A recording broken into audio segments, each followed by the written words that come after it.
Good morning, boys and girls of the internet. Behind me here is a 92 Dodge Dakota pickup. It's a short bed, standard cab variant. Has the 3.9 V6 in it, automatic transmission, two-wheel drive. I like these trucks a whole lot. These in particular are really good. The 3.9 was a good motor. You could also get these trucks with the 318. These were classified as a mid-size, while Chevrolet was making S10s and Ford was making the Ranger. Dodge had a D50 that was built off of a Mitsubishi chassis. And then they also had this Dakota, which was technically classified as a mid-size truck. The only one in the class offered with a V8. This one runs like a pile of crap. Came from another place where they put a distributor on it, or I'm sorry, a distributor cap on it, trying to get the runnability issues out of it, and it did not fix their problem. And now it is here to see if we can figure out what they couldn't. So right off the bat, let's pop this hood. Look in here. Just got it back in. Let's got the keys off. The inside smells like a dispensary. We're going to keep the windows up and the doors closed while it's in here. Nothing fancy to see under the hood. As I mentioned, Chrysler's standard 3.9 liter V6. Good motors. These are known for a couple things. The biggest was the timing chain failures. They get a rattle in them. Some trucks were never affected by this. I don't know if it was a build date issue. The one I have has rattled since it was new and has never stopped. It also hasn't broken a chain, it rattles. We've done some chains in these before. Occasionally I'll see one with a popped head gasket. I think that's just owner neglect. But these, if you ask, were a pretty good engine. And the 3.9 did not make the power that a 4.3 did, but they had good low end torque and they were just good overall engines. Oh, no air filter. How about that? There's the air filter stuck to the bottom of the lid. They like to eat crank sensors, the crank position sensor. They're the ones on the back of the bell housing. And that's really about it. And in typical Chrysler fashion, just like the Rams and stuff that were plagued with the same issue, they'll have PCM failures here and there. Let's see. But they put a cap in it. Oh wow, look at this. We'll get you guys in here. Whoop, upsy daisy. So your distributor lies in the back of these Chrysler engines, just like a 350 Chevrolet. But look what happens. The whole cap is just loose. Did they just not tighten it up?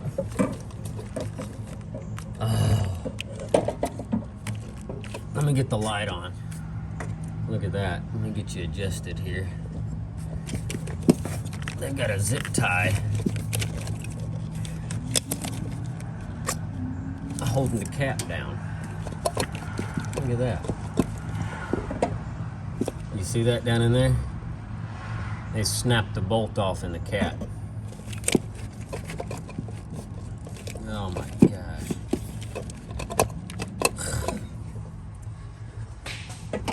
What about the other side? The other side has about 2 fingernails width before the screw bottoms out, but it's not moving by hand. So I bet that means the other screw is also crossed in there, or it's about to break, one of the two. So we're just gonna throw a distributor in it. It's gonna be easier than trying to, it's an aluminum bottom, so you're trying to drill that out. We're just gonna tell them, let's just put a distributor in it, a new one or a reman. We'll at least get a new pickup coil and stuff. Oh, broken vacuum lines. Fantastic. Got one coming up here. I think that's the one that just came off in my hand. It connects here. Well, there's another one. Broke right here. Oh, that goes down to this canister here. I'll be dang. That one is going down to the EGR valve, or no, that's some kind of vacuum valve. Ain't no telling. That could be part of your runnability issues too. Two big old vacuum leaks, because they go across this loom, tie into this little junction port here. All those seem to be okay. Got us some light shit on the subject. We're gonna, you can go ahead. Oh, okay. Yeah, no, you're good. We're gonna take a 36 millimeter down here on the fan nut. A big old hammer, you're gonna hit it towards the passenger side. That's gonna knock your fan loose. And the only reason we're gonna take the fan off, see now it spins. But the only reason we're gonna pull the fan on this one is so that we can get a socket down there on the front of the engine easier to turn it. What I've done for this one is just set the fan gently up inside the shroud. Don't bash it against your radiator, just set it up in there nice and gently. And now what we can do, if I can get you zoomed in just right. Right there is your harmonic balancer in front of the engine. Or the crank pulley, however you want to call it. And it's got a nut down there on the inside. We're going to put a nut on that, pop the cap, spin it to number 1. You could try doing that, bumping the starter, but it takes, 30 extra seconds to pull the fan off, and then you can do it nice and slow. Then you can also rock it forward and back with the cap off and see how much play is in your timing chain. Got our, but we're going to use a 32 for the crank. It's a little wobbly, but it'll be okay for that. I took the bolt out of the distributor. The one on the passenger side, as you know, was missing, and the driver's side, it took a 7 millimeter to get it loose because the Phillips head portion of it was stripped. And now you can see our cap is now loose enough to wiggle up out of the way. We'll take take a wire off of it. I also unplugged the vacuum line that was laid over it just to help get it out of the way. Like I said, they did put a cap on it, so it's a new cap. And now we can see our rotor button inside there. Sometimes on the cap, they'll have one that's labeled number 1 on the factory caps. I know they do.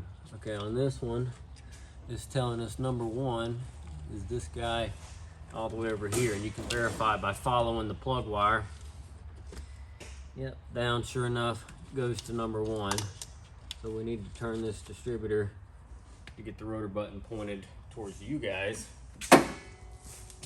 If you can even see it. Yeah, you can sort of see it, right? Yeah, it's right there. Right there it is. Now you can see it. So let's get this turned.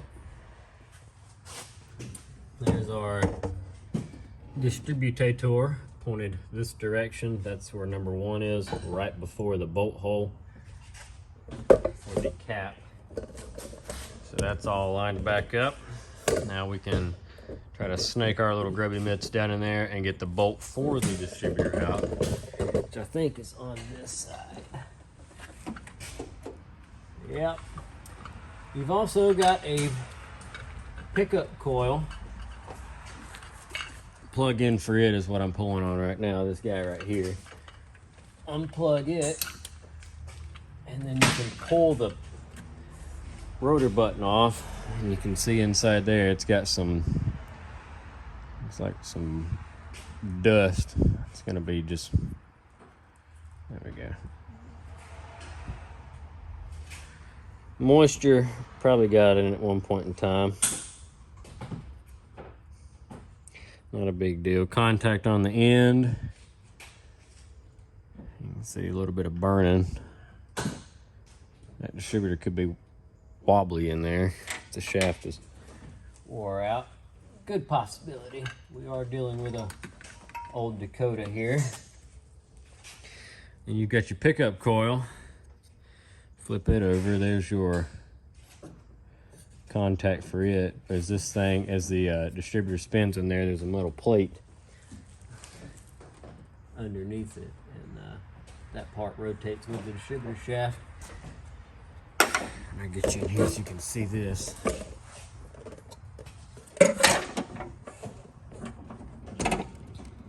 So there's the inside of the distributor. This is a little metal ring right here. Right here, it sticks up. I don't know if there you go. You can see it sticks up, and that thing rotates around, and that's for the pickup. There's also, looks like oil. Yeah, there's motor oil all inside this distributor in the bottom. You'll see that sometimes seals could be going out and pumping oil up through it. Not a lot, just, you know, it's got 100-something thousand miles on it. It's probably the original distributor. And for a truck to have this low of miles, that usually means it did a lot of sitting in its life. These are usually well over 200 by now in this area, if they're still on the road at all. So I didn't have the distributor wrench at hand, but I had a ratchet wrench with a flex head on it with some tape. That took the bolt loose. I had just enough room underneath it to get to it. And now, usually they're nice and oily, and you can just walk it out with your finger, which is exactly what it's doing. It's coming out nice and easy. And they're not that long. And it'll come out with the hook, the little crow's foot. There it is. It's like a little crow's foot that clamps down around the distributor shaft to hold it down. And you got a tab here holding against the back of the block so it can't walk around. And there's the bolt. As you can see, it's not very long. Ta-da! Now the distributor should just lift straight up and out.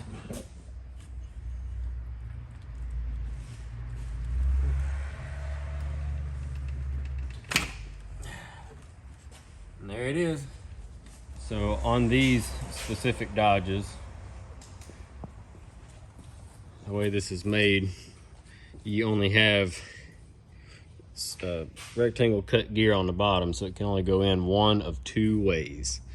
And then there's your little tab here with a collar, and you got an O-ring in here, and then you've got the big O-ring on top that seals the oil out. But this shaft definitely loose in there, so that's where your oil is coming through, is just pushing it up around the shaft. Ta-da! Brand new distributor for this big Dodge Dakota.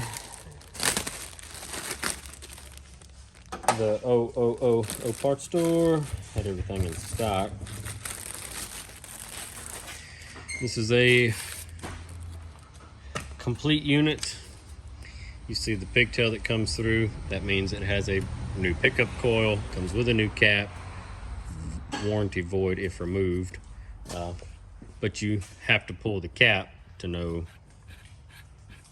which orientation you've got this to put it all back together.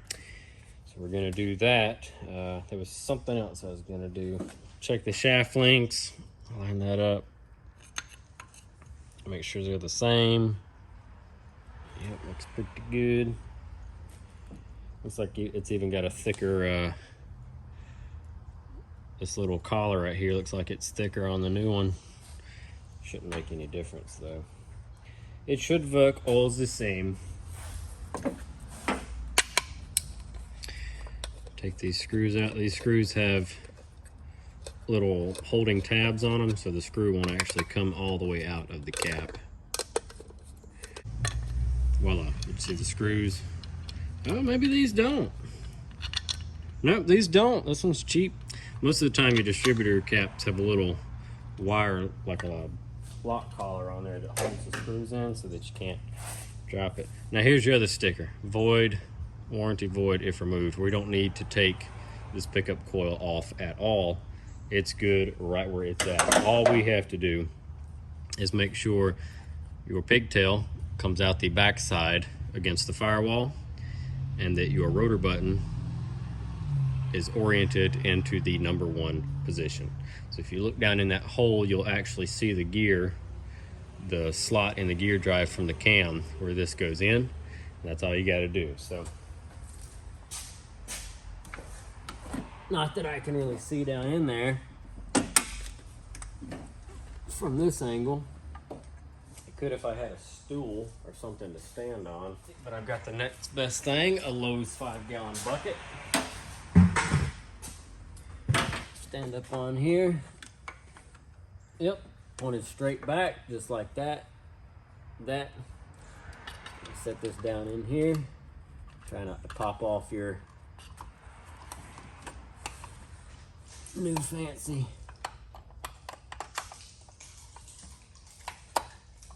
button.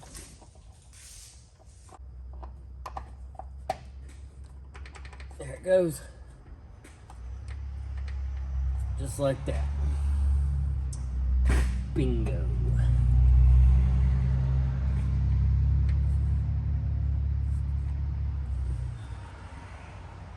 Right about there.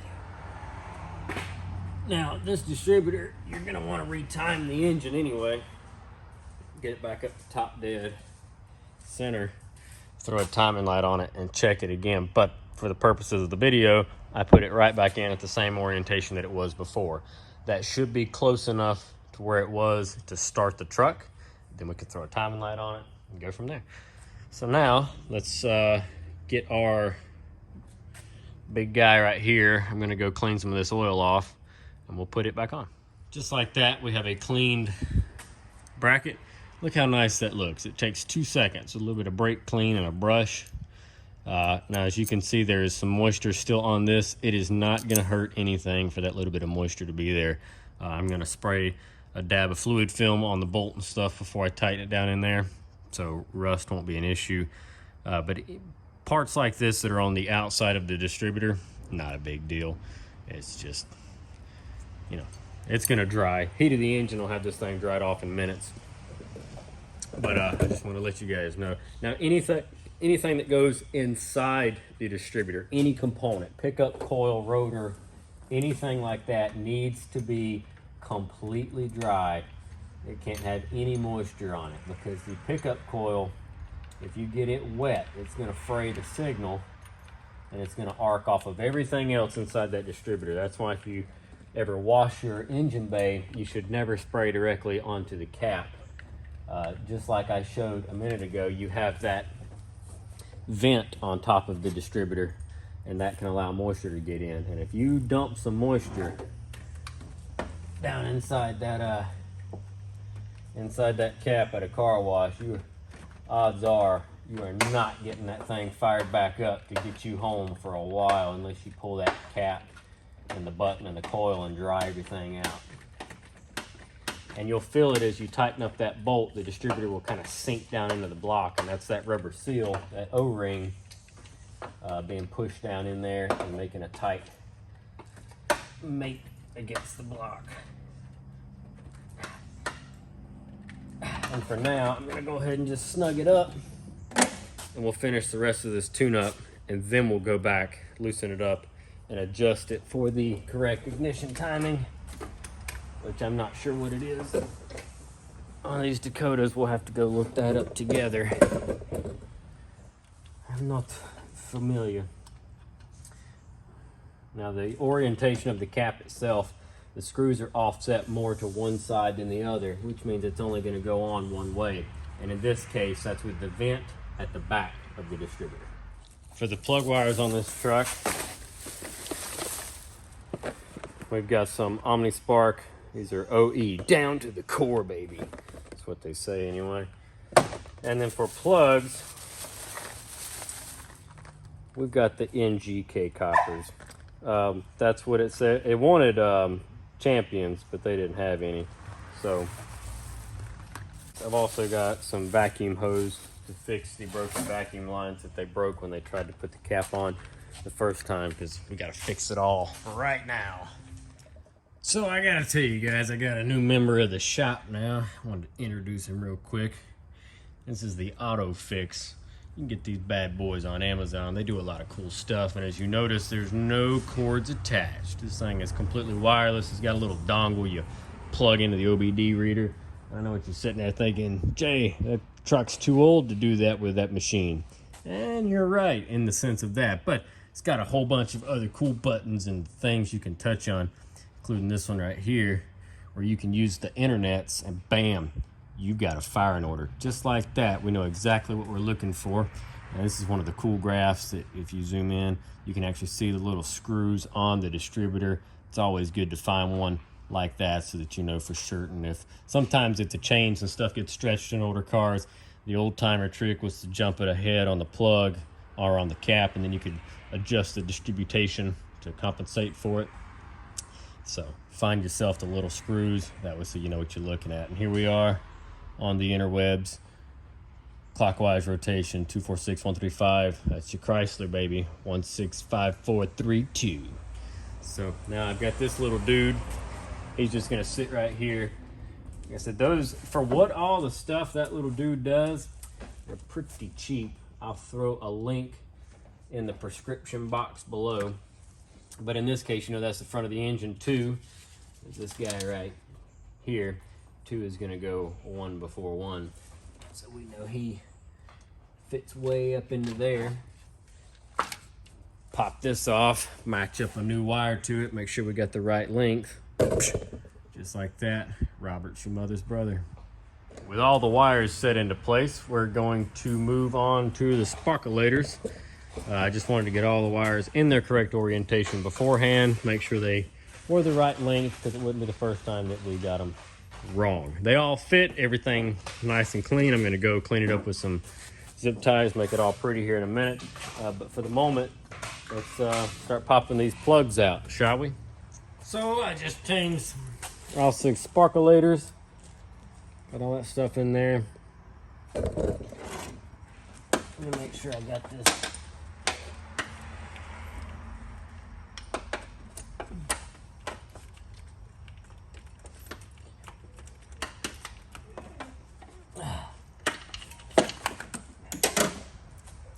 Let's reach in here and fire this pig up. Contact.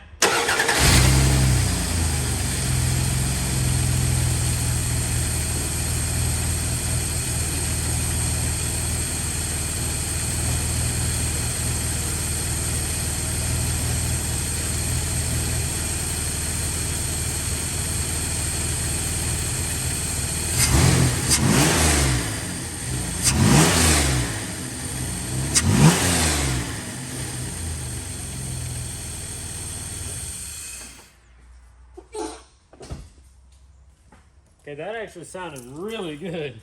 You might have got that timing about dead on. So we need to check it with a timing light. Get our fan back on there.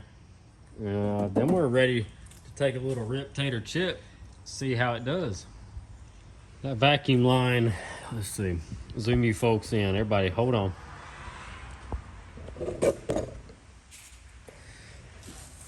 Vacuum line, it was right here. I was able to just cut the broke piece off, put it back into fitting.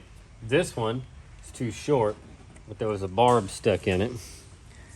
So take you an old screw, like a wood screw, thread it down inside there, and you can grab it with a pair of pliers and pull her right there.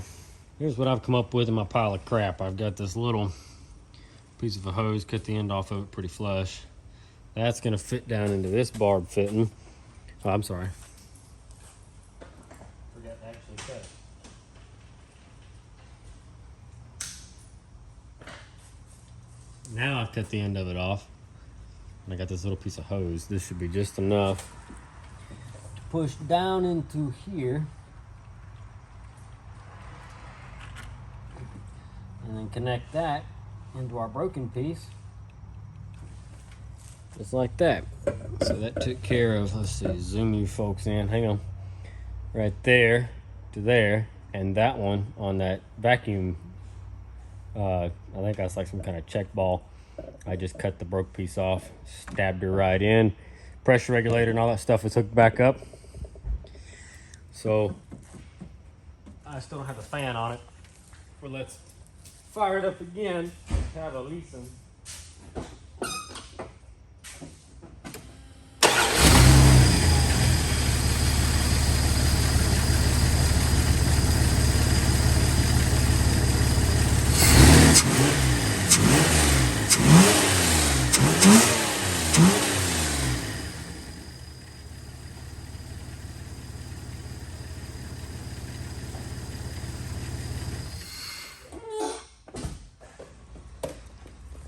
All buttons back up. Zip tied the plug wires up all nice and pretty. Air cleaner's back on. Fan clutch is back on. Fires right off. Let's get it outside and let it warm up. Alright. She's been running for a while now. All our temperatures are good. Oil pressure is good.